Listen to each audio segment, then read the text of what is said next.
आता एक मोठी बातमी, धनगर आरक्षणासाठी जलसमाधी आंदोलन आणि 2 आंदोलक सध्या 2 तासांपासून बेपत्ता असल्याचं कळतंय। गोदावरी नदीकाठी आंदोलकांची चिठ्ठी सापडली आहे। जलसमाधी घेत असल्याचं या चिठ्ठीमध्ये नमूद करण्यात आलेलं आहे आणि दोघांनी नदीत उडी मारल्याची शक्यता वर्तवण्यात येते। या क्षणाची मोठी बातमी आपण पाहतोय। धनगर आरक्षणासाठी जलसमाधी दोघांनी घेतली असल्याचं कळतंय। 2 आंदोलक सध्या 2 तासांपासून बेपत्ता आहेत आणि गोदावरी नदीकाठी या आंदोलकांची चिठ्ठी सापडली आहे। जलसमाधी घेत असल्याचं या चिठ्ठीमध्ये नमूद करण्यात आलेलं आहे। तर दोघांनी नदीमध्ये उडी मारल्याची शक्यता वर्तवण्यात येते।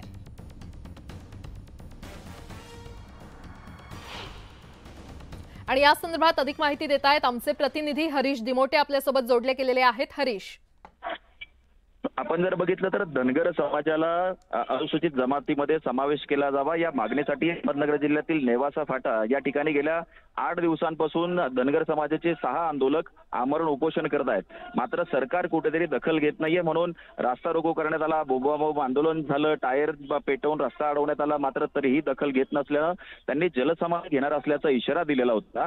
त्या 6 जणांपैकी 2 जण जे आहेत, ज्यामध्ये प्रल्हाद सोरमारे आणि बाळासाहेब कोळसे यांनी आम्ही टॉयलेटला जाऊन येतो असं बाकीच्या आंदोलकांना सांगितलं आणि गाडी घेऊन ते त्या ठिकाणावरून निघाले आणि पुढे प्रवरा संगम आहे, गोदावरी संभाजीनगर आणि अहिल्यानगरच्या सीमेवरती असणाऱ्या ज्या नदी आहे त्या ठिकाणी ते पोहोचले आणि त्यानंतर मागून हे जेव्हा आंदोलक इतर त्यांना शोधण्यासाठी गेले तेव्हा ती गाडी त्यांना त्या ठिकाणी मिळून आली आणि त्या गाडीमध्ये एक चिठ्ठी सापडली, ज्यामध्ये आम्ही दोघे जण जलसमाधी घेत आहोत, याला सर्वस्वी सरकार जबाबदार आहे अशा आशयाची चिठ्ठी देखील त्या गाडीमध्ये सापडली आहे। त्यांच्या चपला देखील त्या पुलावरती सापडल्या। त्यामुळे या दोघांनी खरंच या नदीमध्ये उडी घेतली आहे का अशी आता शंका उपस्थित केली जाते। त्यांचा शोध जो आहे तो आता नागरिक आणि पोलिसांकडनं देखील सुरू आहे। त्यांचे फोन देखील बंद येतात।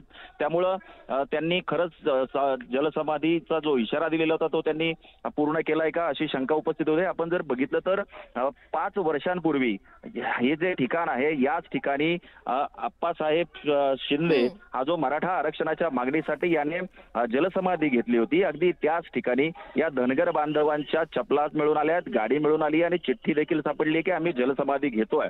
त्यामुळे आता यांचा शोध जोपर्यंत लागत नाही तोपर्यंत आपल्याला हे म्हणता येणार नाही की ते त्यांनी जलसमाधी घेतली आहे। मात्र त्यांनी जो इशारा दिलेला होता त्या इशाऱ्यानंतर आता पोलीस सतर्क झालेत, नागरिक आणि पोलीस देखील या दोघांचा शोध घेत आहेत। हरीश, वेळोवेळी अपडेट घेत राहू। तुर्तास धन्यवाद।